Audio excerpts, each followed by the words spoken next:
fellow Falcoholics, what is up? Welcome to episode 250 of the Falcoholic Live. I am your host, Kevin Knight, at Falcoholic Kevin, here with my co-host, Adnan Ikic, at Say Which Way, here to bring you the first show from Falcons 2023 training camp. We are super excited, as always, to bring you guys this hot, fresh content straight from training camp, where Adnan and I were both in attendance. Before we get started, though, do want to check in with my friend Adnan. How are you doing this evening? Slightly tired. Yeah, Yeah, it's training camp time is definitely 100 miles an hour. We were both, neither of us got much sleep last night. We both got there very early this morning. We'll be there very early tomorrow morning. So, definitely, it's an adjustment for sure. yeah. No, it's and then I'm sure for those of you following along with my airport saga on Twitter, shout out to you guys that cared enough to like that tweet. But yeah, I was in airports until at least 12:30.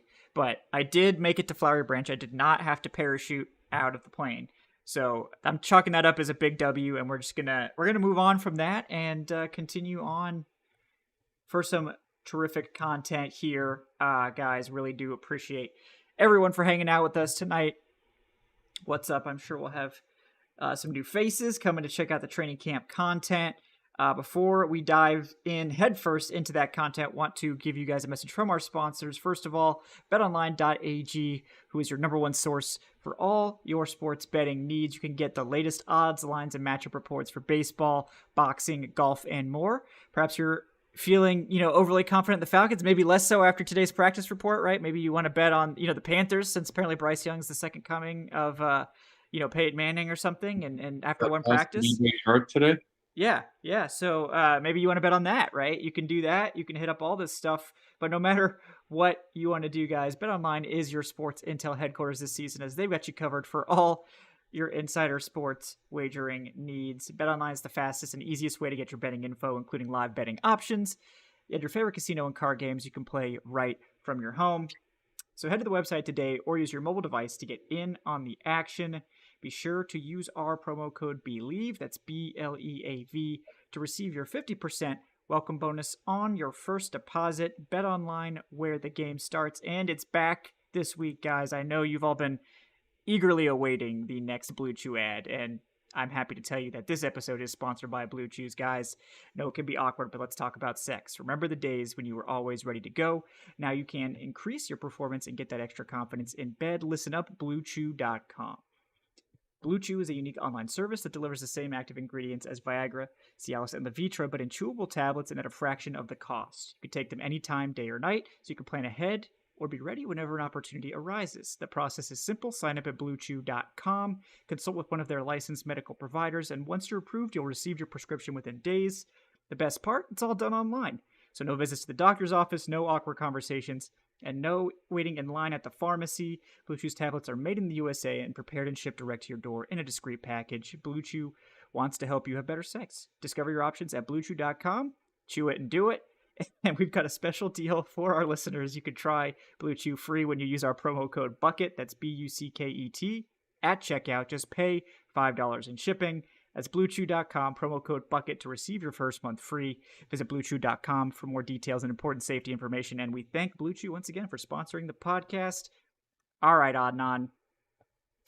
There was a lot that happened today. I'll let you take the floor first, though. What do you want to get to first? Because we took a lot of notes. There were a lot of happenings. Do you want to bury Desmond Ridder right off the top, or should we save that for later? Well, I know there's going to be a lot of panic after day one of the first practice of the first day of training camp. But one phase of your life where you don't have to panic is obviously in the bedroom, which is where that Blue Chew ad comes into play. Company So man here, yeah.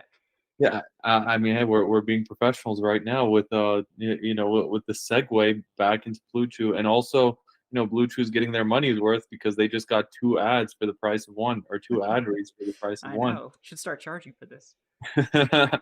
um, I would actually first like to start with Kyle Pitts, and I think the biggest news of the day in training camp happened when Arthur Smith came for his pre-press conference. For one, he is rocking a very sick mustache. Yeah, yeah. Yeah, shout out to Arthur Smith for that one. He says he may keep it. He may not. We'll see. I personally hope that he keeps it throughout the entire season because he's looking like a real football guy out there with that mustache. But that's neither here nor there. Arthur Smith did announce in that press conference that Kyle Pitts will be participating. I think he said only Calais Campbell and Eddie Goldman were the only guys that were out today. And Calais Campbell will be coming back very soon. He said uh, that the non-football injury-related list, his stint on there will not be long-term. He is expected back. He's dealing with some personal matters. We don't know what those are. We're not going to speculate. We just hope that everything is okay with Calais and his family first and foremost. But we're looking forward to seeing him come back.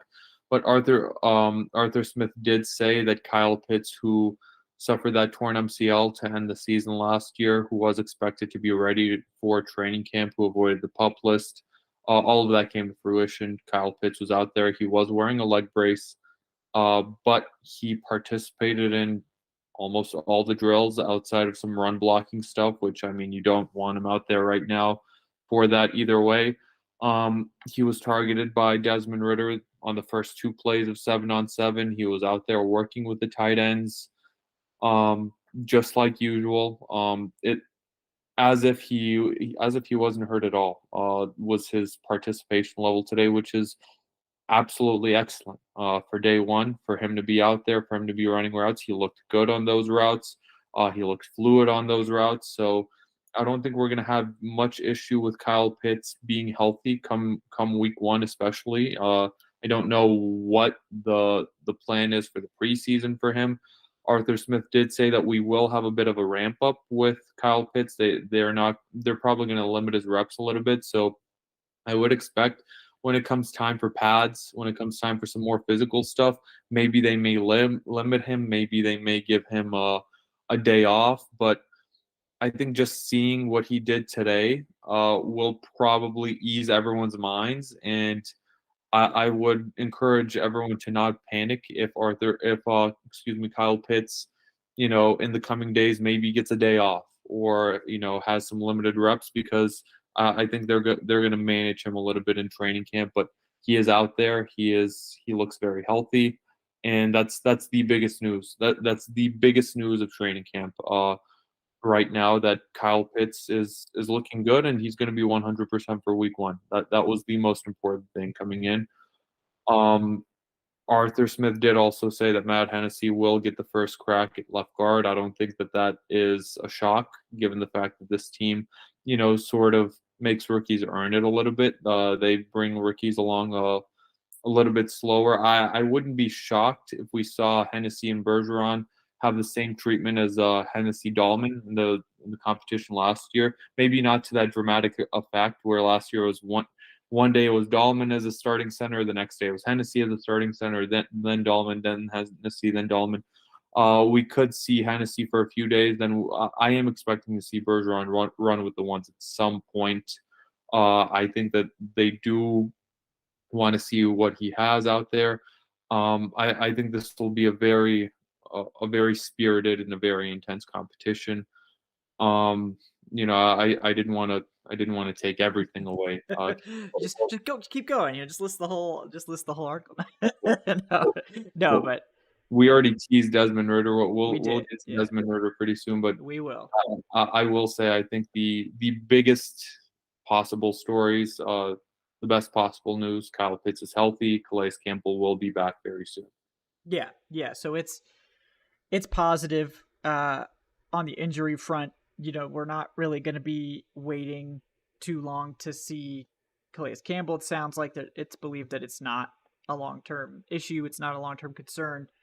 And Kyle Pitts was practicing. He wasn't super involved in like 11-on-11, but early in 7-on-7, they got him a couple catches and he was taking part in all the drills. So it didn't seem like he had a huge limit on what he was doing. I mean, he wasn't like off to the side doing like light work or something. Like he was participating. And Smith made it clear that there may be some days where he does more or less or whatever. And then the only other guy other than Calais Campbell that wasn't practicing was Eddie Goldman. And they're just easing him back. He's not on the PUP, so theoretically, I think that means he could be playing at basically any time. Like he could just show up one day, and we wouldn't even get like a news hit that he was activated off PUP. So, we'll just wait and see what we see there. But on the note of nose tackle, since we talked about Eddie Goldman right here, I mean, we did see I think Carlos Davis stand out today because both Carlos Davis and Timmy Horn were getting reps with the ones because Eddie Goldman's not playing. So Carlos Davis had a sack, or what would have been a sack in a live game.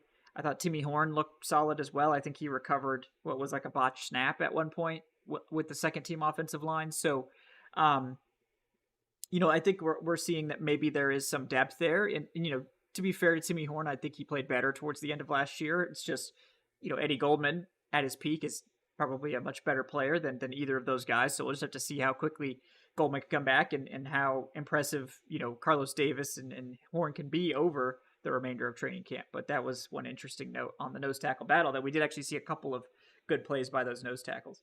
And speaking of the D line, I made mention to you as soon as I saw it today. You saw Joe Gaziano out there with the ones a little bit. A part of that is because Campbell is out, but that's something that I made sure to note in all of my training camp notes today and on the article today, just because I feel like Gaziano sort of went under the radar as a signing. I mean, we talked about him on the show because we're fiends who have weekly shows in June and July. Yeah. So, but he's someone that Chargers fans were not happy to let go of by any means, and I don't think he's someone that's just going to be a warm body at camp. I think he's someone who will absolutely be a player for that 53-man roster, and I feel like if he doesn't make it, he'll be one of the absolute final cuts. And we could easily see him come week one on this roster. Yeah. So I really like Joe Gaziano. I had him on my after the draft roster projection making it, and then before training camp I took him off thinking that maybe they would want to keep another linebacker for special teams or something. But honestly, I think that he's someone the team would like to keep. I think he makes a lot of sense in this system as a sort of, almost similar to a Calais Campbell who could play inside outside, similar to other guys, right? Like a Zach Harrison. He can fill a similar role, and it does seem that they're trying to go towards those bigger DNs, but he's more of an interior, 3-4 defensive end. He's played some 3-tech. He's not necessarily going to hold up against the run at that weight, but I do like Joe Gaziano. I think he's definitely someone to watch. Maybe wait, Kevin, there could be some audio issues. Okay. Chat, can you guys give us some feedback? Hello. Everything okay? Everything's fine? Yeah. Okay. Dylan says it's fine now. Yeah. No, it crackled for a little bit there. I don't know. It may be my there's a loud air conditioner. So I turned up my noise canceling aggressively, so it's possible that it's trying to edit me out. So hopefully that will stop. Kevin's on location, as you guys can tell. He's yes. down here in the great state of Georgia. The only person that I know who actively comes to Georgia in the middle of the summer instead of when it's mild during the winter. Yeah, I'm used to the heat, thankfully, from my time living in Florida, so it's not as bad as it could be. I'm not just some Yankee coming down. I am a Yankee now, technically, I guess, but back in the day, I was not. So it's not as big of a shock as it could be. Yeah, speaking of which, man, it was so fucking hot. It was really hot. Yeah. Oh my god, there was no breeze whatsoever. There was not a cloud in sight. It's a lot more bearable when it's cloudy, but yeah, it was mid-90s and just pure sun. And yeah, I made a rookie mistake. Went there no headgear at all. Tomorrow I'll definitely either have a bucket hat or a straw hat or something to protect my neck at the very least. Yeah. I went to the team store in Atlantic Station which is close to the Sweetwater Tap Room, by the way, guys. If you want to join us on Friday, 6 p.m. for our fan gathering, you can head up to Sweetwater Tap Room. I was over there today. I checked out the space. It's looking good for us to try to do a live show. So if weather's permitting, we'll try to do something outside. We're trying to rig something up. So if it's busy, that you guys can hear us. Because I guess the PA system may be on the fritz. So we will be doing our best to bring you guys some entertainment, whether that's us yelling at you or we do have some kind of actual PA system involved. But I used to, I don't know if you guys could tell, but I used to be in the theater, so I'm good at projecting. So we might have to test, shake those skills off for this live show. But definitely check out on the note of plugging stuff. We are running our training camp fundraiser, as you guys can see. So if you're interested in helping out with the travel costs, we appreciate that. Everyone who's already donated, really appreciate that, guys. You can donate at streamlabs.com/thefalcoholic/tip. And we are just looking forward to seeing you guys at practice and at Sweetwater over the next couple days. And let's keep it going. Yeah, and the weather should be permitting. It's Yeah. we had weeks of rain this summer down here in Georgia, but it looks like it cleared up just in time for camp, and it's going to be, good news and bad news. Good news, there's not going to be any rain or no projected rain for the next week, couple weeks. Bad news is that it will be mid to high 90s of a high each of those days. So it'll be real true Georgia in July weather coming up. Just the way we like it. Just the way we like it. Well, it'll get these guys prepared for that brutal, humid weather, and then they'll get to go play in the dome. But they'll be conditioned in the terrible Georgia heat, so they should be like even more conditioned when they get to go play in the air-conditioned dome. But I guess they open the lid sometimes. They crack open the dome, the stadium. Yeah, but I don't think it really makes it that hot, but it doesn't. There's some kind of space age technology in there that makes it not that hot. But whatever it is, good job. It's a beautiful stadium. But yeah, Brandon Press, did you guys mention the Hawkins pick? Okay, you guys buried Ridder yet? Yeah, no, I need to send out a tweet before we bury Ridder, because I think people will want to come for that. So let's do one more thing, and then I'll send a tweet while we're talking about it, so we can get the Raiders in here, or the Ridder lovers that want an honest take on how he practiced today. I mean, I assume you guys come here because you want our honest opinions. So we're gonna give them to you. But let me talk about real quick the secondary for a second, which is the other side of the coin, right? Because I think the secondary actually played super well today, and like sometimes the secondary does just make plays. And like I said, we'll talk about Ridder's picks in more detail there. But honestly, like Micah Abernathy's interception, which was the first one, was actually just a really good play. I know ESPN's Mike Rothstein said that he thought it was tipped at the line, but so Abernathy had to sort of like leap in the air to grab it, and it was really impressive either way. But that is something to keep an eye on, and I just think that the secondary just didn't really give a lot of room for anything to be completed. Like the Falcons were, whether by design or because of the coverage, they were just doing a lot of short and intermediate stuff. And I think the secondary needs to be commended, because I think they played very well, and the safeties I think all looked good. And on that note, there is sort of like a clear hierarchy on the depth chart. It seems like we'll see if this holds up day after day. But early on, I will read you guys out what looked like. It's the same as last year for those of you that followed along, that there were like sort of a first, second string like starters group, and then there was like a third, fourth string sort of depth group. And that's the same this year. So the defensive backs in that sort of 1-2 group are obviously AJ Terrell, Jeff Okudah. Then D. Alford was the starting slot for the most part. We did also see Mike Hughes worked in there a little bit. Trey Flowers, the massive matchup corner, and then actually Cornell Armstrong working with that group as well. And then the safeties, the only one of these is really going to be a surprise to anyone. Jesse Bates, Richie Grant, Jalen Hawkins, and Micah Abernathy, aforementioned Micah Abernathy, who definitely was one of the standout players, I think, of the day. So that means, guys like Darren Hall, Clark Phillips, DeMarco Helms, were all playing with the depth group. For Phillips and Helms, probably not a concern at this point, but for Darren Hall, that could be significant. Adnan, what do you think about the way they're sort of stacking up the secondary at this point.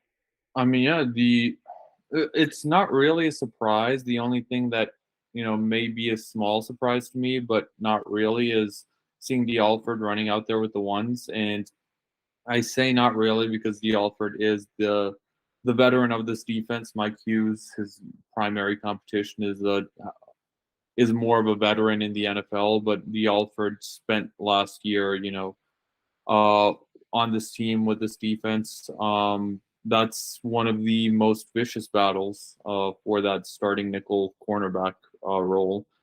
That will be happening over the course of the next month. Looks like D. Alford is he's the early favorite, if you can call him a favorite for starting day one. But Mike Hughes was out there. He had a really good play early on in 7-on-7s. It was a pass to Drake London, which Mike Hughes got his Mike Hughes got his hand in there and he broke that pass up. It looked very good. The secondary, like you said, secondary looked very stout today.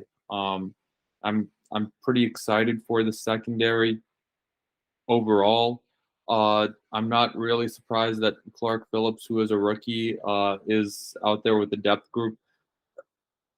The rookies, just in general, like Arthur Smith has a track record of not really giving the rookies, anything to start, especially not at the start. We're noticing it now. Matthew Bergeron, we mentioned it. He's not rolling with the ones, despite the fact that the team traded up in the second round for him, despite the fact that we all expect him to be the day one starter, despite the fact that a lot of the fan base will be very upset if he's not the day one starter. Remember last year, Drake London started out as what, the fifth stringer on the team's initial depth For like chart. one day, yeah. Well, on the official depth chart, yeah, for sure. It was really silly. Yeah, like even today, like we saw Bijan Robinson running with the twos, like at one point with Taylor Heineke. Like this team will make rookies earn their way up that depth chart. So it's no surprise at all that we saw Phillips and Helams, lower on the depth chart, so to speak, running with the reserves. But yeah, it's no real surprises when it comes to the secondary. Like I said, even the Alford thing isn't really a massive surprise given the fact that he has been in this defense. He has earned that spot on this defense last season. But yeah, I'm really looking forward to that nickel corner battle. And, I think Mike Hughes may have fired the first shot today. Yeah.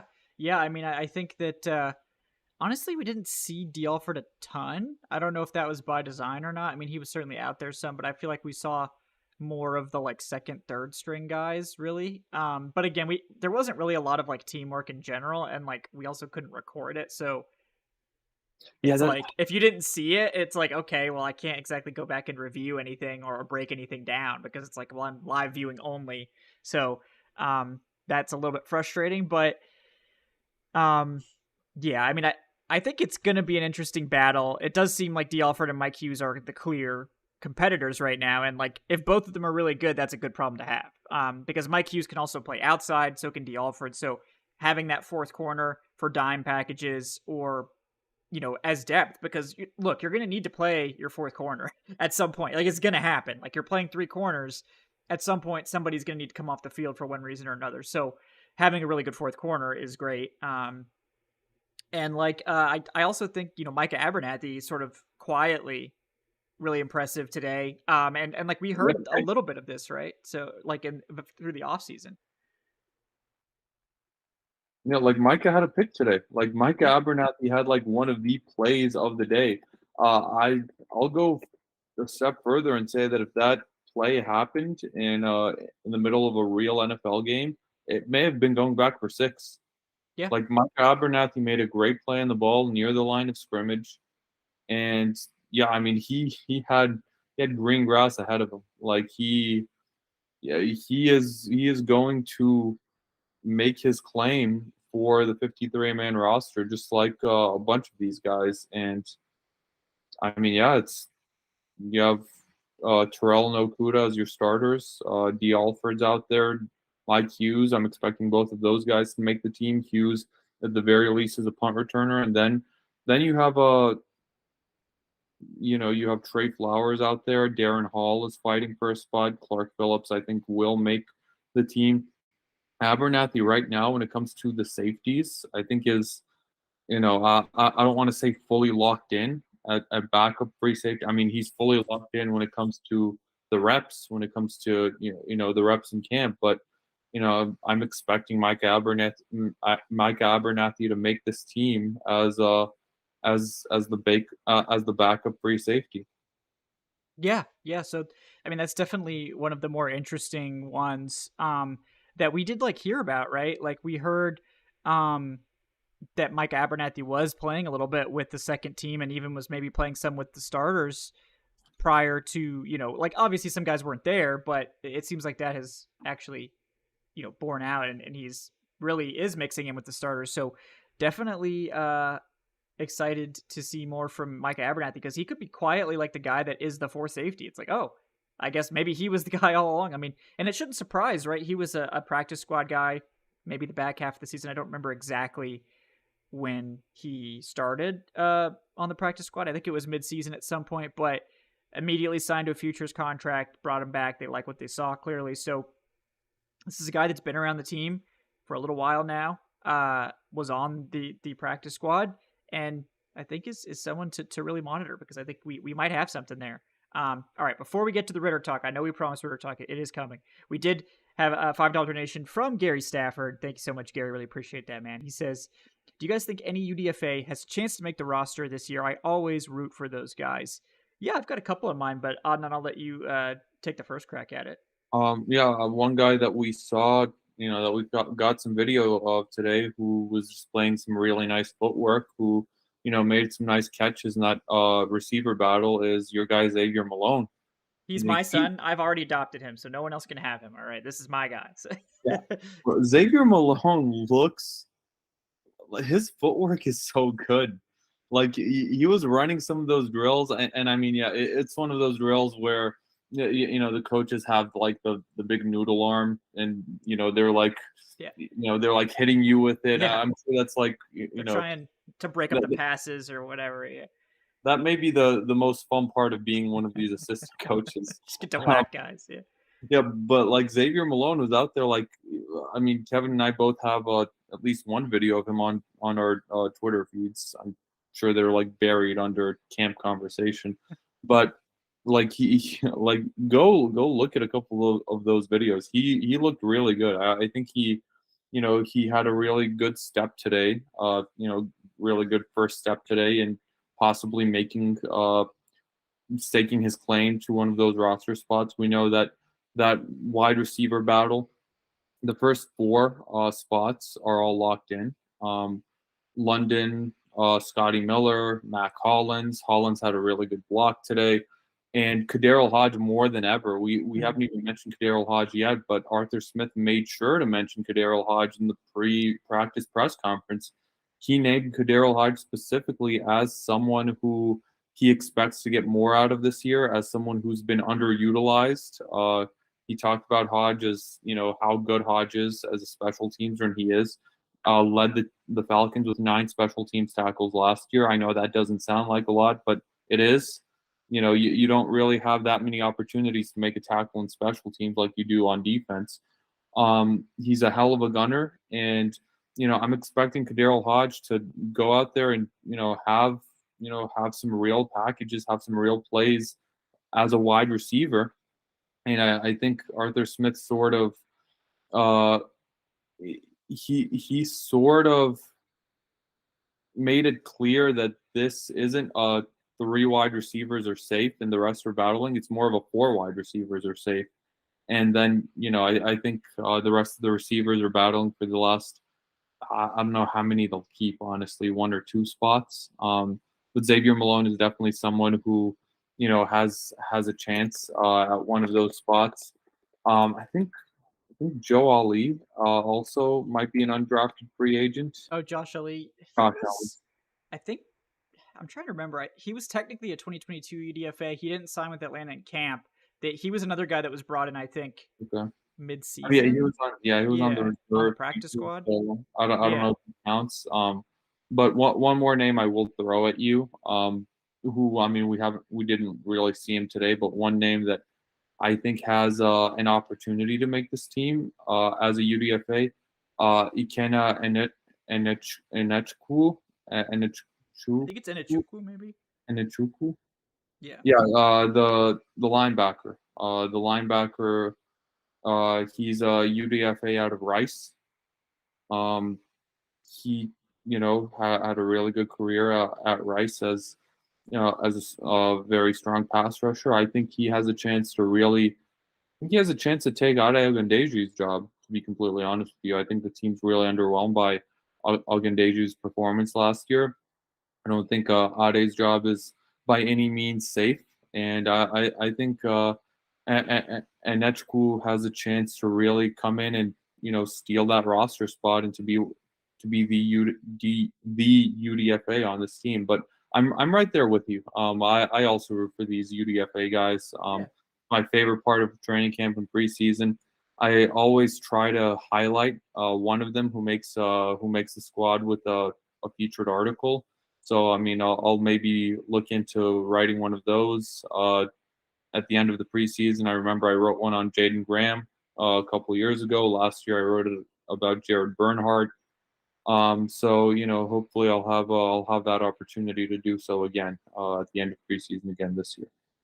Yeah, yeah, and I think he was the UDFA to get by far the most guaranteed money. I think he got 100,000 guaranteed as a UDFA, which is significant. Like that's a lot for a UDFA. So clearly there is something that they really like about him. It seems like the roster math is going to be tough for him to actually make the roster, but I think it's clear that they really wanted to secure him, get him in camp, and have an advantage signing him to the practice squad, perhaps. And there's always a chance, of course, for these guys to just ball out and just prove that they deserve to be on the roster. So, yeah, that's a good one. Carlos Washington Jr., the running back, I think is another one. Simply because, like, first of all, there's only 4 running backs on the roster total, which is probably how many they're going to keep. So, like, that alone is probably not going to last. Like, they're going to add another running back before the preseason, like the first preseason game. It's going to happen. But he actually was good today. Like, we didn't see a ton from him, but he did have like one really long run that looked great. And like, I mean, maybe they just really like Carlos Washington. I mean, this team clearly knows how to find UDFA running backs. They've done it basically every year. So, they turned Avery Williams, who was a cornerback, into a running back. This man had never played running back before, and he made the roster as a running back. So they clearly just know what they like, and they just go get it. So maybe Carlos Washington, it will make the roster. Maybe he should be the heavy favorite for that spot, even though he's like literally the only guy at this stage. It may be that he actually is like very deserving of that spot. He had a really good run today. He had what would have been, I think, a touchdown run. Like he had a great play in 11 on 11s. Yeah. At the end. Yeah. So it's like, he's definitely someone to keep an eye on for sure. So yeah, I think, and obviously my guy's Malone, again, we didn't really see a lot of teamwork, like in general. There wasn't a lot of it today. And what we did see was somewhat limited. It was pretty clear this was a warm-up day, I think, but we'll talk about this sort of transitioning to the Ridder talk. We didn't see like a lot today. Like it was fairly limited what they showed. They didn't let us record it. I think they were like, honestly, if you want my like honest opinion, I think they didn't want us recording because they were like expecting it to be sloppy. Because it's literally the first day of camp, and they were, I think, and again, I didn't ask this. This is not confirmed, but I think they were running just a lot of concepts just to practice. Because guess what? This is practice. Like, this is not a show for us or the fans to prove anything. This is literally practice. So I think what we saw was a lot of short stuff to open the team sessions. Then they did some intermediate stuff, and then they tried a few deep things. And I think that, one of the throws that Desmond Ridder threw was overthrown downfield to Drake London. It was overthrown. I mean, it was not good. Yeah. It was also into like double or maybe even triple coverage. So part of me thinks that the call was, you're going to throw this ball to Drake London because we're trying to practice this deep shot. I don't care what the coverage is. I don't care how many players are following Drake. You're going to throw this ball. So and if that was the case, it's like, well, he knows it's double coverage. He's trying to put the ball in a place where only Drake can get it. He overthrows it, whatever. So again, it's like it's practice. That's just my thought. It was not a good throw. It was a bad throw. But like there just weren't that many opportunities. Like period. There just weren't that many deep shots. Like there was like I maybe think two deep shots all day. So yeah, I think if I recall correct, I think that's the only deep yeah, shot that I recall, like the only like real deep shot they tried. But yeah, um, yeah, it was. It is the first day of practice. I'm saying this that there's a civil war right now within the fandom, and I mean there's been a civil war within the fandom for I don't even know for so long. There was a civil war over Matt Ryan. There's a civil war now happening with Desmond Ridder. I think the last time like Falcons fans were actually like at peace with each other around like a specific quarterback may have been during the prime of Michael Vick, like during like the peak of Michael Vick's powers. Um, both sides. I say this to both sides of the spectrum on the Desmond Ridder debate. It is practice, and we shouldn't overreact. Yes, the pass sucked. Like the pass was not good. It wasn't a double coverage. It was overthrown. I think we do need to give some credit to Jalen Hawkins, who made a really good play on the ball. He came down with he did exactly what you would want your safety to do in that situation. He played it perfectly. He came down with it, and he got the interception. The pass was definitely sailed over Drake London. Um, I've seen so many people panicking. I've seen a lot of, the Desmond Ridder haters saying, "Oh, we told you so." Like bench him. I saw someone saying like outright, "Oh, bench him." Like we need to bench him right now. Like, no, we don't need to bench him. Like it's day one of the preseason. I was talking on the way back to the car. I was talking to one of the Fox 5 guys. I forgot his name. I'll have to forgive me for that. But no, he told me, he talked to me about when he was up in Green Bay. He was up covering the Packers for years, and he told me about how many interceptions Aaron Rodgers used to throw in training camp, and they were interceptions, specifically because he always locked on to a specific target, and he would tell the coaches, he would tell the media, yeah, I just wanted. I made up my mind. I'm going to throw it to this guy on this play.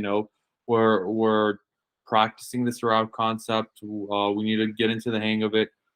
And he made the decision before the snap. I'm throwing it to this guy no matter what. That looked like what happened with Desmond Ridder. And I mean, yeah, I can say don't panic.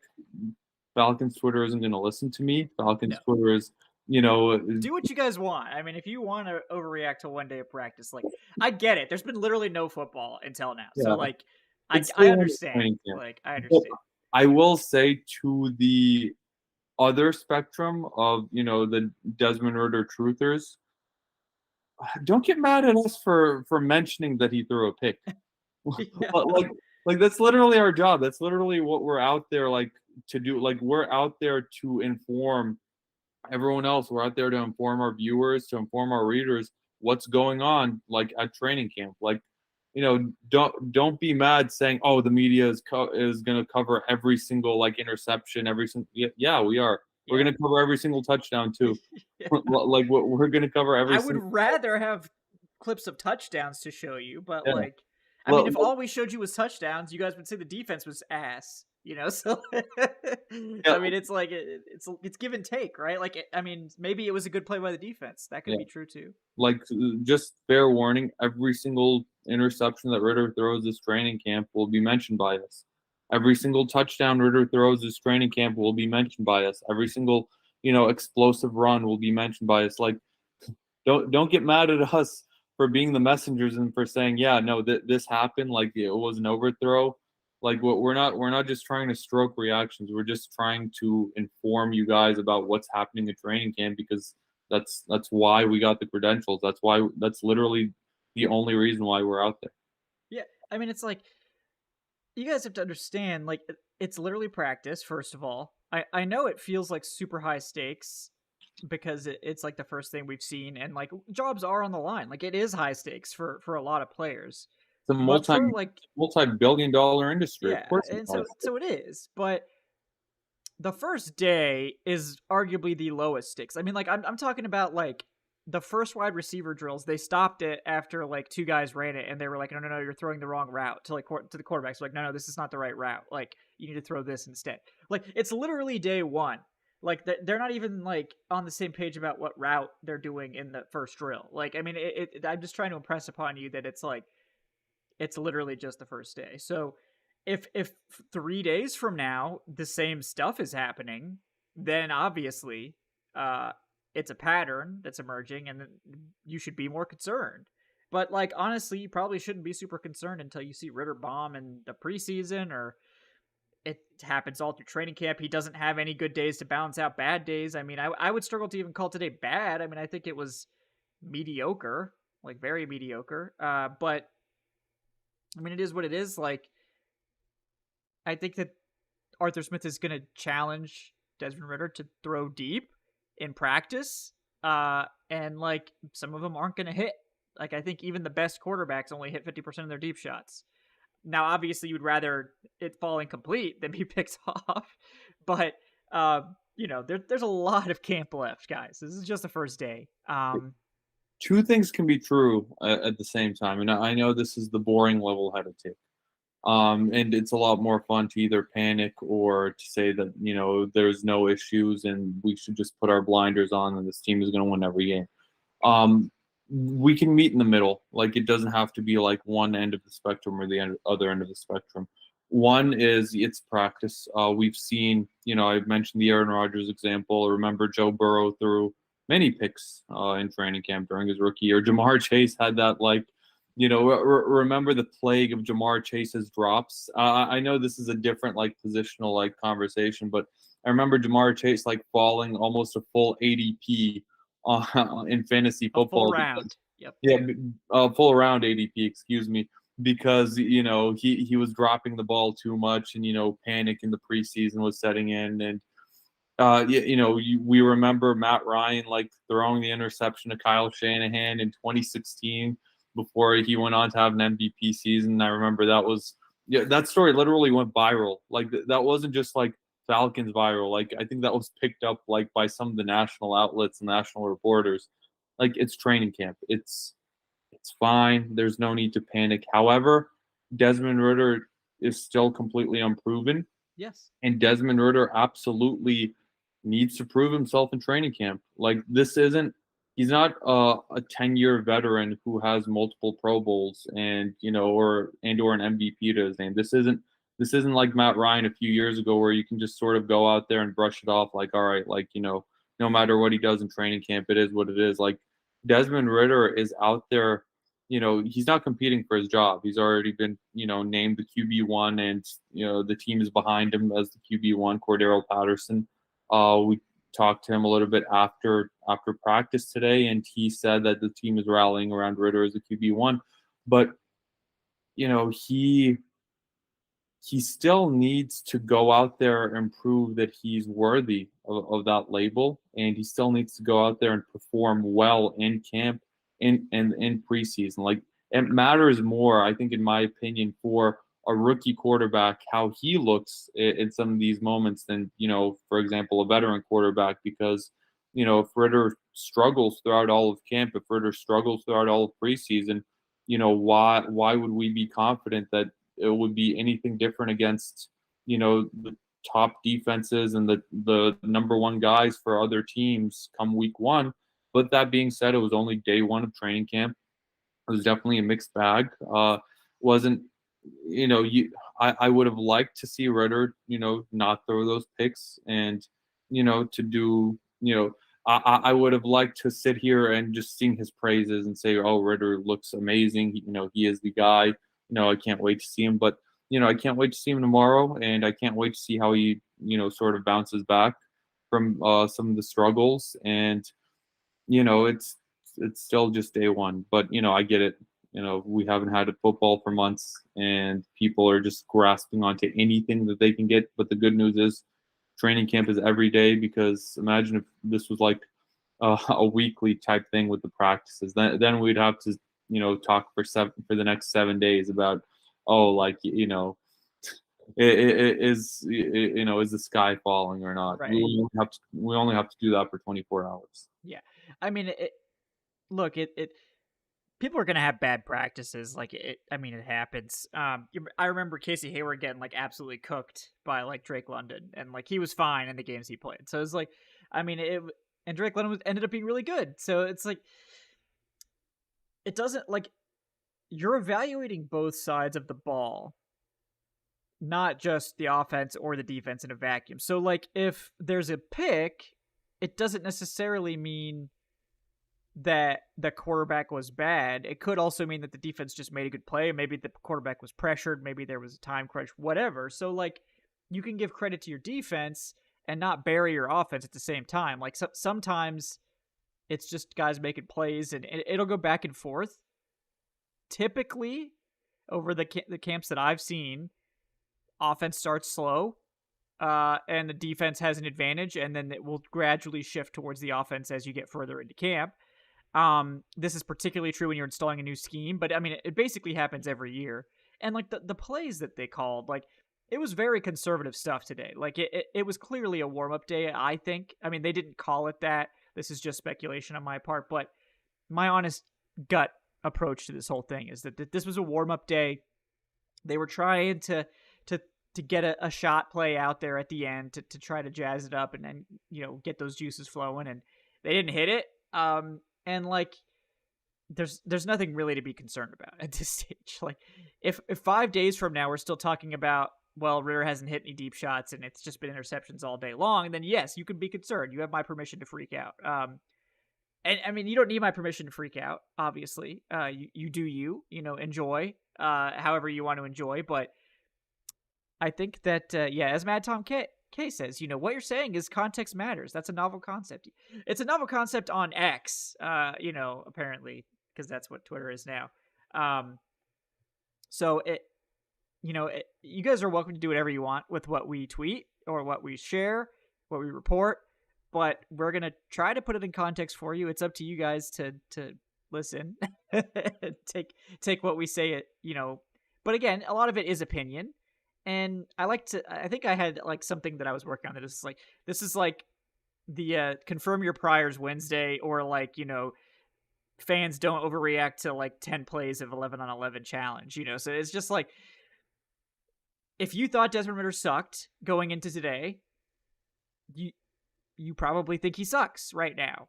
If you thought Desmond Ridder was going to be good going into today, you probably think he's still going to be good. So like, this didn't really change anything. If you thought Desmond Ridder was awful, you probably think he's really awful. If you thought he was good, it probably doesn't faze you. So it's like, what I'm trying to say is there's no reason for anyone to change their stance based on today. Like, if you're a Desmond Ridder fan, you shouldn't like jump off the bandwagon over something like this. There will be a time where you could freak out, where you should freak out. And like, believe me, we'll be the first to tell you, because we'll be freaking out probably on this program. You don't need to jump the gun unless you want to just be a contrarian on Twitter, which I know some people. Also, guys, like, keep in mind, like, some people are literally just doing this for attention. Some people are doing it for fun, to be silly, like Kendall Jackson. I love Kenny. He's hilarious. Don't take Kenny's tweets too seriously. Okay, that's all I'm gonna say. Like, Kenny is a fun guy. He's not doing this to torture you. He's trying to have a good time. He's, don't take some of these people's tweets or takes too seriously. That's all I'll say. I don't want to ruin anybody's bit out here, but it's not always what it seems. Not everyone is arguing that everybody sucks at all times. I don't think everyone's as miserable as they pretend to be on Twitter. Maybe they are. I don't know. But I will say, and Corey Carter mentions Desmond Ridder regarding the preseason, I would like to see him get some extended reps in the preseason. Like, I will disagree if Arthur Smith just pulls him after the first drive, the way that we've seen with starters before. I think that, that's okay if you have a veteran quarterback. Someone who has 4 career starts to his name, I think I would like to see Ridder go out there at least for 2 or 3 drives in the first preseason game. Yeah, I think we're going to get more than a drive. This is a different situation than Matt Ryan, where it's like, we don't need... Matt Ryan has nothing to prove. He has nothing to show. It's literally just a warm up. So there's no reason for Matt Ryan to be on the field. With Ridder, I think it makes a lot more sense to have him out there for like a quarter. And I think somebody said, Matt Tom K also said, yeah, maybe the first quarter. So I think that's reasonable. So I think we will see more than a drive from Ridder. I don't know if we'll see more than a drive from Drake London and Kyle Pitts and those guys, but I think Ridder will probably play a little bit more. Maybe with some of those like 3 to 5 receivers like Mac Hollins and Scotty Miller, Kadero Hodge, those guys. We'll probably see more of them, but I would think they'll probably pull Drake and Kyle Pitts pretty quickly because again, there's not really anything for those guys to prove at this point. All right, we got Brandon Brass with the $2. Thank you so much, Brandon. Says, how did Bijan look today? Again, no contact really, no tackling, but I thought Bijan looked great. The way he runs the ball is so fun to watch. It's so smooth. It's like watching him cut through butter with his cuts. Like, that's corny to say, but I mean, he just looks so good. It's like, wow. I mean, and Tyler Algier's really good, and he broke off some good runs. But you see Bijan carry the football, and you're like, my goodness, like this dude. And I mean, he evaded Grady Jarrett like 3 yards in the backfield, and that's really hard to do. And maybe if it was full contact, maybe Grady does bring him down. It was hard to say. But I mean, it was like he just sort of juked him, got around, and was able to turn what should have been like a 4-yard tackle for loss into maybe a 2-yard gain. So I thought Bijan looked great, but what did you think, Adnan? No, he looked as good as you can look as a running back in this situation. That's to say, like you said, it is, no contact, it's no pads. It's really hard to evaluate running backs. Like, running back is maybe the hardest position to evaluate in this training camp setting until the pads come on and until guys can actually start, getting after each other. Because, at first contact, it's already blown dead. Whereas, you would think in a real game, like the running back isn't just going to go down at first contact. The really good running backs make their money, getting yards after that initial contact. But yeah, Bijan Robinson, I mean, he looked very fluid. He looked very spry. He and Algier both caught every pass that came their way in the passing drills. Algier did break off that really good run in 11 on 11s, but that was mostly the really good work of the offensive line, the right side of the offensive line, and all the blockers in general. Matt Collins had something to do with that play as well. I think the O-line looked good in run blocking in general, the starting O-line. But, Bijan, Bijan is Bijan. He looked excellent, but we won't be able to really evaluate him until pads come on. And even when pads come on, you still can't fully evaluate running backs. It's not like wide receiver. Yeah, wide receiver is the one where it's easier to see, and they put the wide receivers front and center for us too. It just sort of that people like to watch wide receivers. It is what it is. I'm guilty of it. I love to film wide receivers. I like watching them do drills, because they always put the D line. Like, my favorite is watching interior defensive line. That's my favorite position to scout. I like edge guys a lot too. But like they put those guys really far away. I do have a 10 times zoom camera now, so like maybe there's a chance I could see some of that stuff going forward if we could film it. But the wide receivers they put front and center, they do the drills right there. It's great content. Everybody loves watching receivers. And like it seems like with the Falcons, there's always been an interesting battle there over the last few years. So I mean, it is what it is. But running backs, it's more subtle, and like half of the game is breaking tackles. So they're not getting a chance to break any tackles, so they blow a play dead. It's like, well, Bijan Robinson's like one of the best, and Tyler Algier for that matter, two of the best tackle breakers in the NFL. Like, there's like a 50% chance that they don't get tackled there, and then what happens? Like if they break that tackle, is that a 50-yard touchdown? Is that a 20-yard run? It's hard to say. So, you could still see like really obvious big runs in training camp, or like tackles for loss in the backfield usually, but like anything in between, like those short runs, it's like, well, maybe that was a 7-yard run, maybe that was a 1-yard run. We don't really know. It's just sort of hard to say.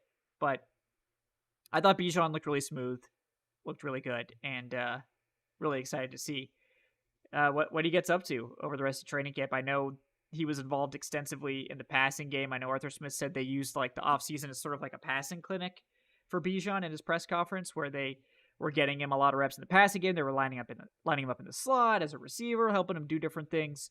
And I think that's great. That's going to help a lot. Today, they didn't even target him in the passing game, so it was mostly ground stuff, and getting used to that. And yeah, I'm excited to see what happens there for sure. A lot of people are talking about D-Led. D-Led wasn't even there today, actually. We actually didn't see him, which is weird. So I don't know what's up with D-Led, but D-Led. Someone said he has a day off. Yeah, maybe he had the day off. But I hope all Let's is well. D-Led, D-Led yeah. for sure. Yeah. That's like a D-Led thing, though. Yeah, Like, just first day of camp. Literally first day of everyone is camp, there. one of the most important days of the year. Yes. Yeah, D-Led's taking PTO that day. Yeah, like literally there was not enough room for us to sit at a table in the media room. I had to sit on the floor and type out those training camp questions. So I was along that's the how wall. busy it was. Yeah, Adnan was like huddled against the wall, and the camera guys were yelling at him for like being in the way. So it was like, get out of the way, Adnan. Jeez. Yeah, He it's like, just walked in like 2 seconds ago. Yeah, I just walked in, like, Yeah. I was there for like literally 30 Yeah. seconds, and like Yeah. I guess Arthur Smith like came up, Yeah. and like you just see all of the camera guys, like every single one of them, get out of the way, Yeah. move. Yeah. Jeez. Yeah, fun times. But yeah, guys, the takeaway message, don't put any stock into what you hear. Like the first 3 days of training camp, honestly, just like probably just enjoy the content. The things that you can take away, this is maybe the more important place for us to take this. The things that you can take away, where are guys playing? Where are guys lining up? Who's on the first string? Who's on the second string? That sort of stuff, that is meaningful. Like that tells you who is where on the depth chart, and where, and like, do guys need to maintain what they're doing? Do guys need to like really show something to move up the depth chart?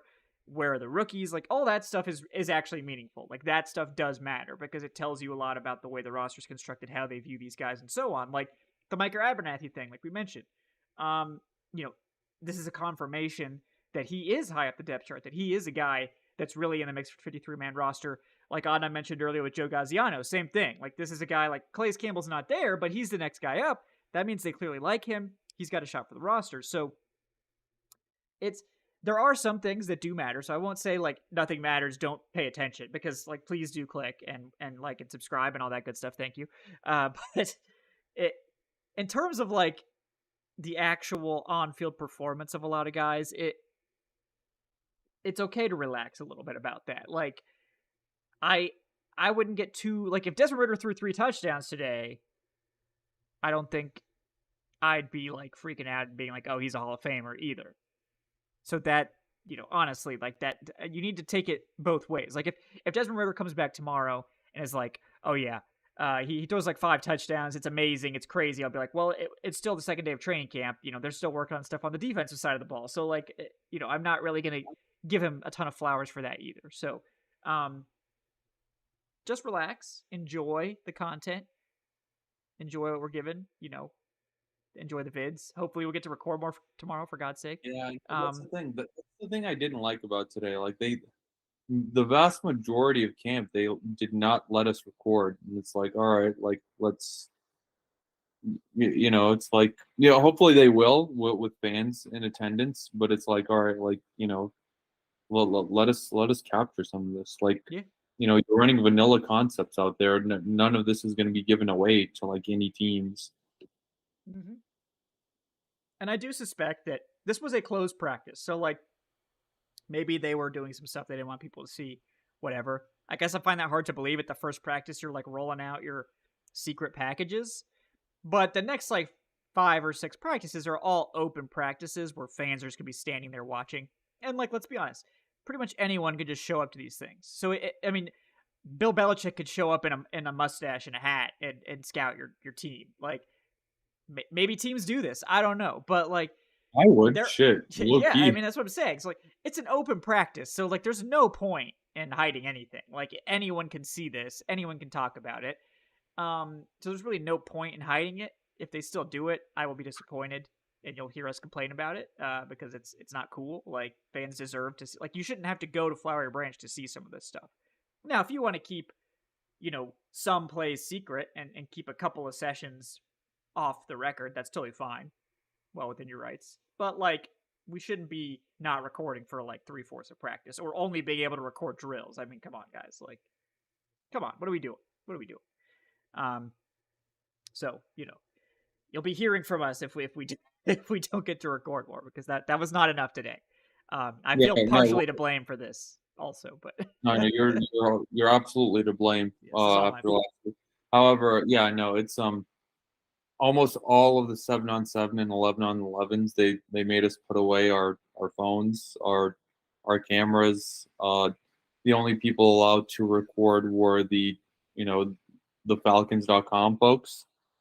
And they should get some exclusive stuff. I mean, Yeah, yeah, it's fair. of Yeah. course. I'm not, I'm just, painting the picture for the people. Yeah. But yeah, it's like you said, there are people who, they can't just drop everything and show up at Flowery Branch on a weekday at 9:30 a.m. Like, people have work. There are people who don't live in Georgia. There are people like I feel like we're not recording for us because we're there seeing it. Like, we're there, we can see all of the plays. We can document everything. We're recording for the people who are at work. We're recording for the people that live hundreds of miles away. We're recording for the people who have invested their time, who continue to invest their time and money uh, in this football franchise, and for the people who who are fully mentally invested and who could not wait for training camp to come. They're the ones that the team is doing a disservice by if they continue to just not let us record, because we want to offer as much exclusivity and as much coverage as possible to them. And I feel like in the year 2023, I feel like it's ridiculous if if you make everyone put away their phones for 2/3 of practice. Like, sure, like you said, maybe a few plays here and there, maybe a little scrimmage, a little drill. I'm not saying, oh yeah, just like let us onto the field and let us put cameras in everyone's faces. I'm saying just be considerate and be mindful of the people who of the fans, because without the fans there, you have no franchise. Yeah. Yeah, and it's like, you said it really well. That's basically what we're asking. Like, just let us film some stuff. Like, let us film some 11-on-11 and some 7-on-7. We don't have to film everything. I'm sorry. Like, I will film everything that you let me, but I mean, that's on you. Like, like, I mean, why would I not? Like, I mean, it's not my fault other people can't press record fast enough. I don't know. But I mean, it's just kind of silly, especially in an open practice. Like, everyone's seeing, like, literally anyone could see anything they want. Like, there's no point in hiding it. Like, they've never let anyone record during walkthroughs. I understand it's like a slow motion breakdown of your play. So, like, of course you don't want anyone recording that. I understand that fully. And maybe there's some team stuff where you want to, maybe there's some team stuff where you guys want to, do whatever. Like, you want to, I don't know, roll out that 05 set that you've been you've been seeing. I think Arthur mentioned that in his press conference actually that they're working on those super secret 1-4 and 14 and 05 personnel. To just, so if you want to roll that out, secretly, I understand. We don't need to record that one, but let the people see practice. They want to see these reps. They want to see the great plays. And like, yes, Falcons.com, you guys should get some exclusives. You're the team media, like, but you already get exclusives literally all season and all, the rest of the time when literally no one else can be at Flowery Branch. So, like, do you really need to also be the only ones that can record team drills at training camp? I mean, come on. But to be fair, this is just the first day.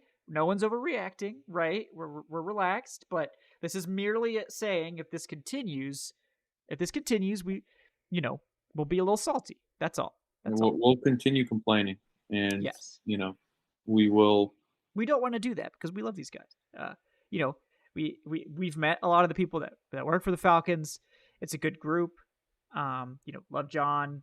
Uh, I'm gonna forget people's names. So I'm not gonna start mentioning names, but all the people we've met have been super nice, super kind.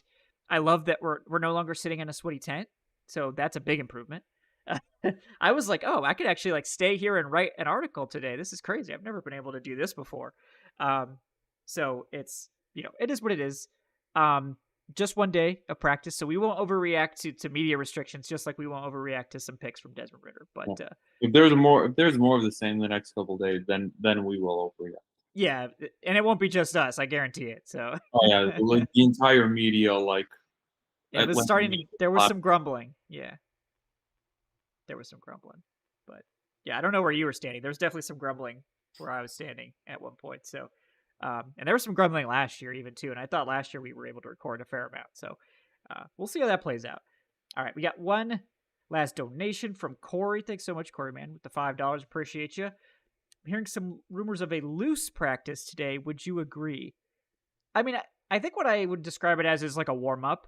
I wouldn't say it was like loose, like undisciplined, but just like it was sort of at a lower speed. I think it was a little bit like I think it was a warm up for the first day. Like it wasn't full speed, it wasn't full contact. There was a few full speed reps and things, and when they were doing drills, they were going full speed. But like I think this was a warm up. I don't think it was like undisciplined or anything weird. I mean, it looked a lot like last year's training camp practices, honestly. Like it was pretty consistent. But I think this was clearly a warm up day, and I think it's a good idea to warm up slow, get these guys back on the field, get them warmed up with a lighter practice, and then go in further as you go through the week. You don't want anybody getting hurt out there. You don't want anybody pushing too hard. You don't want anybody trying to be a hero on the first day. Like, I mean, you don't want any of that craziness going on.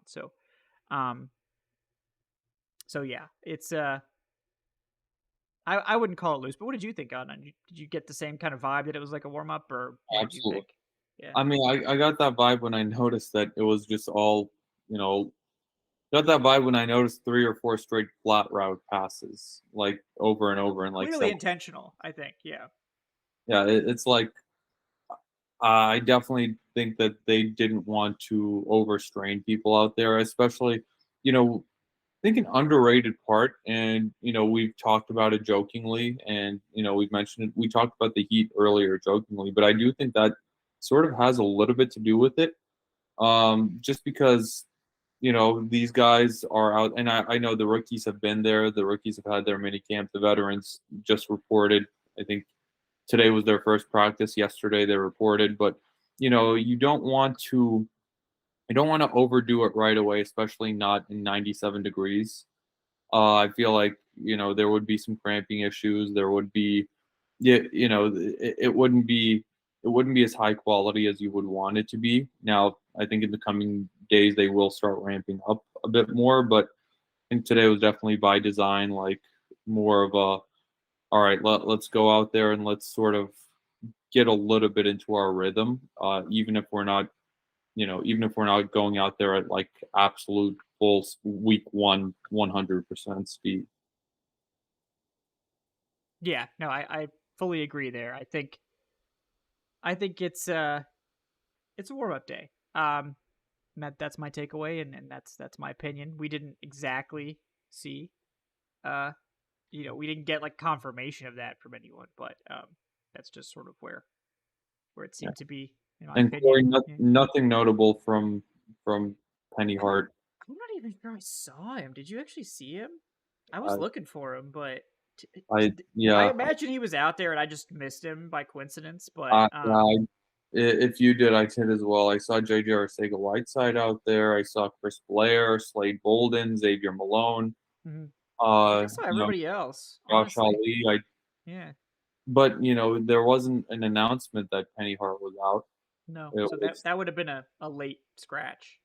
Um, maybe there was something in warm ups. Maybe he was cramping up. Maybe he was sick. I mean, I don't know. But yeah, I didn't really see anything or for Penny Hart maybe he today. was out there and we just Yeah, I mean, it's entirely possible. yeah, it's 90 guys out there. It's hard Yeah, for us to keep track of every single one, even though I should be doing a better job because I am running the penny heart high. Yeah, that's your guy. So I'm gonna need you to get. This is now your assignment. You got to find Penny Hart tomorrow and figure out what's Yeah, it's, going it's on. gonna be like a Where's Waldo, like where's Yeah, Penny out there? go out in like full GSU gear and see if you can get Penny Hart's attention. So, is the Panthers? No, it's the Panthers. Yeah, go Shout out Panthers. to the Not the Carolina Panthers. yeah, it's GSU Panthers. Yeah, the real Panthers. You know. yeah, exactly. Yeah, but yeah. So good questions, guys. Really appreciate it.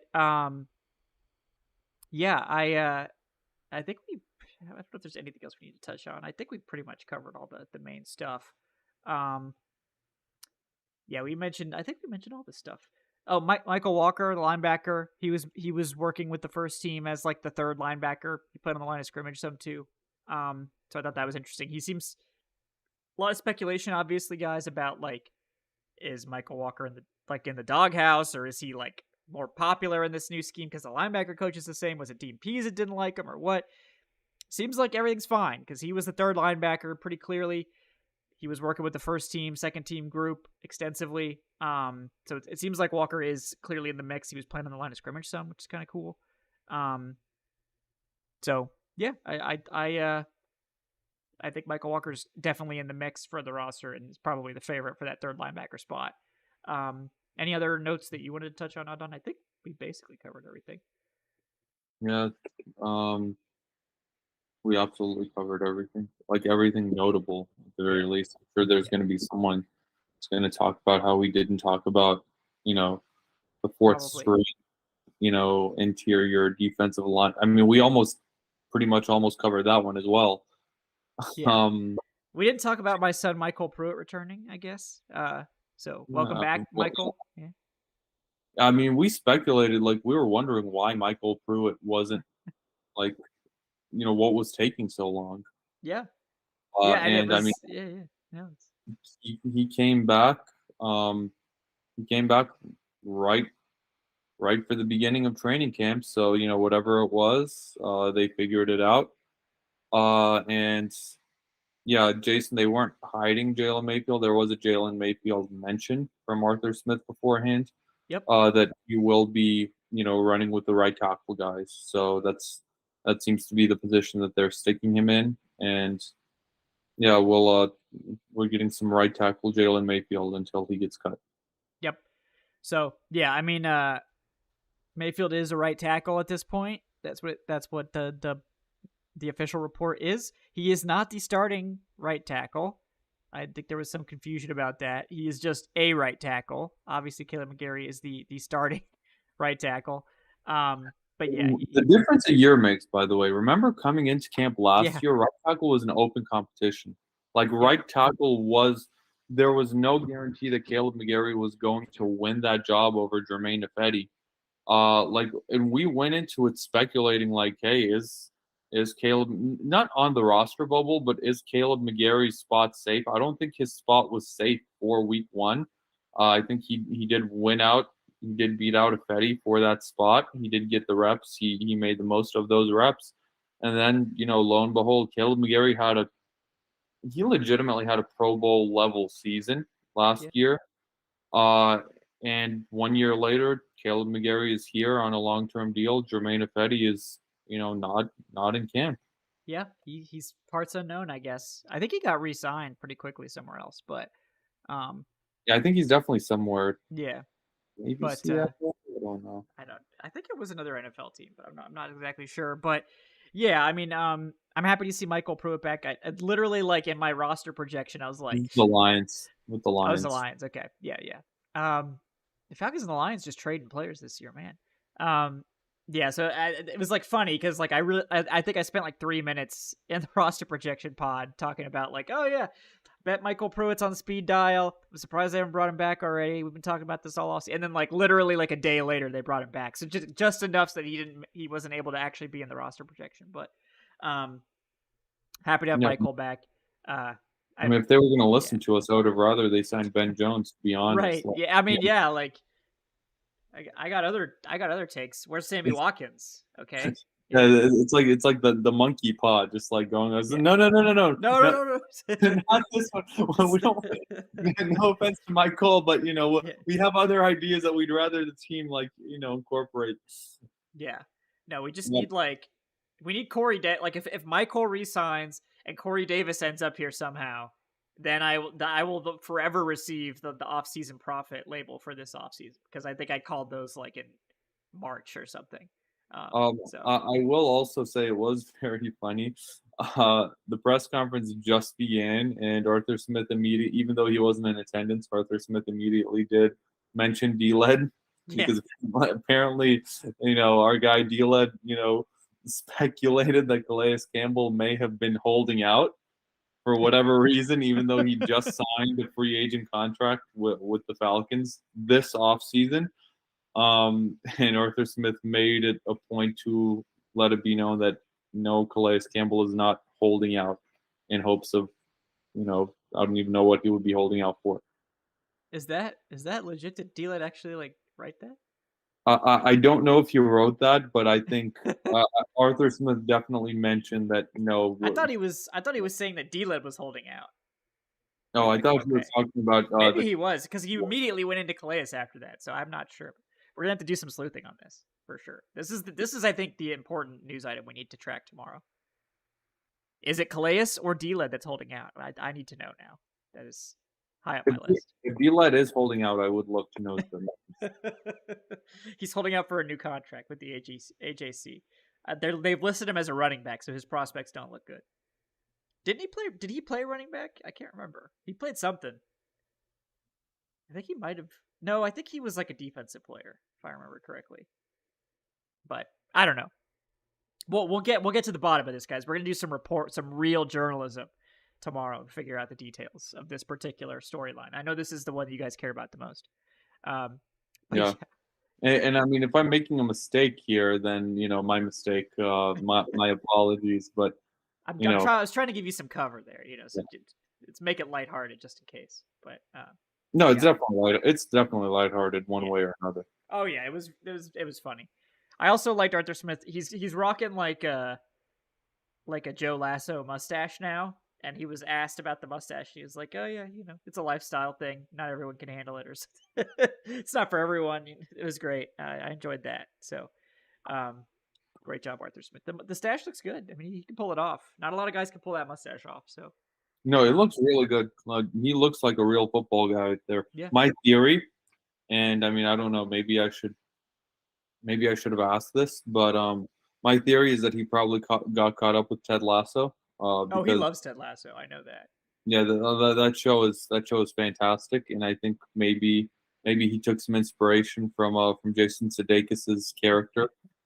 Um, so I mean, hey, whatever works. Like let's put up a believe sign. Yeah. At Flowery If Branch, it and works, I don't care. Do whatever you want. yeah, and I mean, who knows? Maybe Arthur Smith goes to coach in the Premier League in a few years. Maybe he goes to that Saudi league. It seems like that's where the money is.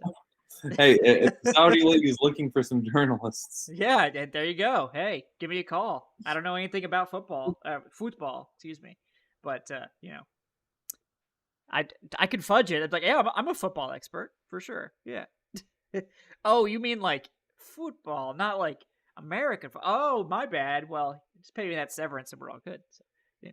Again, another storyline we should track. I know that's what you guys really care about. So, thanks for hanging out with us tonight, guys. We really appreciate it. Again, want to remind folks, come hang out with us on Friday, July 28th, 6 p.m. Eastern at Sweetwater Brewing Company. I believe it's 195 Otley Drive in Atlanta. We'll be there at 6. We'll try to do our show first, and then we'll just hang out as long as there's people that want to hang out, and we'll have a good time. Adnan and I will be joined by Gina Kelly and Will McFadden.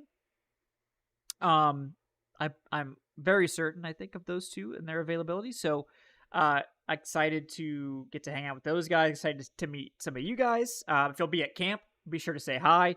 Depending on what's on the field, like if it's a recording session, we may not be able to like engage a ton. It's not personal. But just if you wait, particularly if you wait until like just wait until all the camera guys like all put their cameras down, like the ones with the big cameras, and then that's a good time to call us over if you want to talk to us. So that's just a word for the wise. But if you are coming tomorrow, I believe the gates open for fans at 9, maybe 8, maybe 8:30, but I think it's maybe 8:30 for fans.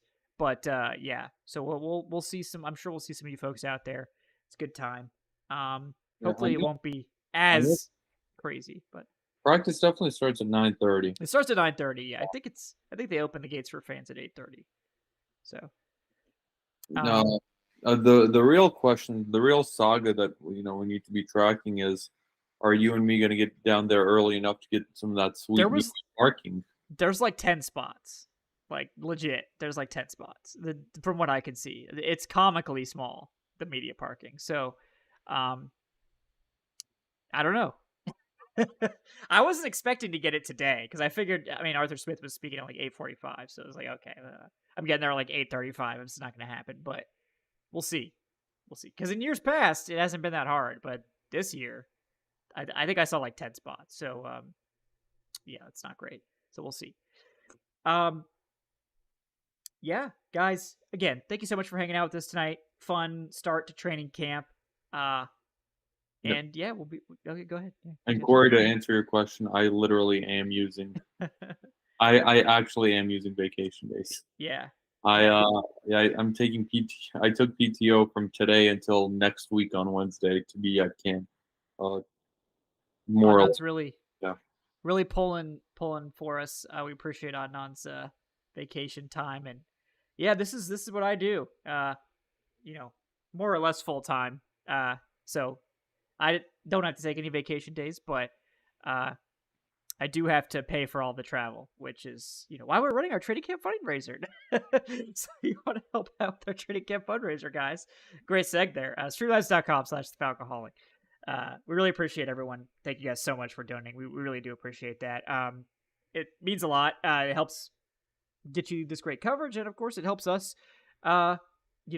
be able to come and cover the team. Which, look, we love this. This is our shit. We love this stuff. So it's a big help. Every dollar that you guys have given has been a huge help. So thank you so much to everyone that has donated, everyone that I'm sure will continue to donate over the next week or whatever. There's no time limit. We'll keep running it, so don't feel like pressure to do it tonight or anything. But if you want to donate while the show's off air, like if you're listening to this after we shoot, you could still do that. It tracks the system will track it. We'll be able to get your question on the next show, so don't worry about that. If you prefer Venmo, you can go to my Twitter. It's at Falcoholic Kevin. It's linked there. There's like a Twitter integration of some kind. So yeah, Corey, it's a nice gig. If it paid more, it would be really nice. But that's why I'm on here. For training camp donations and shout out to the patrons, by the way. Also, great segue to that. You guys helped me out in a big way as well. And we're gonna be filling up those patron fantasy leagues here very soon. Those will be forming over the next week, and we will, I think, start the drafts in the first week of the preseason or something like that. So if you're interested in getting involved in those Patreon fantasy leagues, make sure you sign up there. It's patreon.com/Falcoholic Live. And yeah, guys, again, really appreciate it. Thank you all for tuning in. Join us at Sweetwater on Friday if you can. If not, we'd love to hear from you. Leave a comment, subscribe, leave that 5-star review on your podcast platform of choice. And yeah, we will see you guys tomorrow for another show. I don't know exactly. I don't know if we'll wait until 8 to do it again or whatever, but we'll get you something at some point. Probably won't be another hour and a half show. We'll try to probably keep the recaps down a little bit, but this is a traditional Wednesday show. We got to go the full distance. And there was a lot to talk about today, a lot of updates and stuff like that too. So, yeah, guys, thank you so much. Yeah, Brandon, I'm sorry about that, man. I wish that wouldn't happen. But if you do want to donate without interrupting your show viewing, you could do it offline for the next show. That's probably not exactly the same because maybe you think of a question to ask while we're live. But yeah, I don't really know how to get around that. I'll look into it. But that is annoying, certainly. So yeah, you can definitely donate when the show's off air, and then we'll get the question to start the next show. I usually don't read any of them till 10 minutes in, so you don't have to like be here for the exact second we go live. But yeah, I'll look into that, see if there's something else we can do for you there. But yeah, appreciate everyone once again for hanging out with us. Want to thank, of course, Adnan Ikic for joining me at camp and for joining me on this fine program. He is at Say Which Way on the Twitter. Adnan, anything you'd like to plug before we sign off tonight? I'm just right now I will plug our continued training camp coverage. If you haven't read it, go on to thefalcoholic.com and read through Kevin and mine's notes on the day one training camp recap. We will be, pumping one of those out every single day, shows every single day. And I will, specifically plug our Twitters, mine and yours, as well as the Falcoholics, because, it's a lot of great stuff on Twitter. A lot of, hopefully more videos, if the team, lets us. But a lot of notes, a lot of real-time notes, a lot of, real-time action of what's going on. We're out there. We're out there to be your eyes and ears. We're definitely out there on the ground for you guys. We are mobilized for you guys.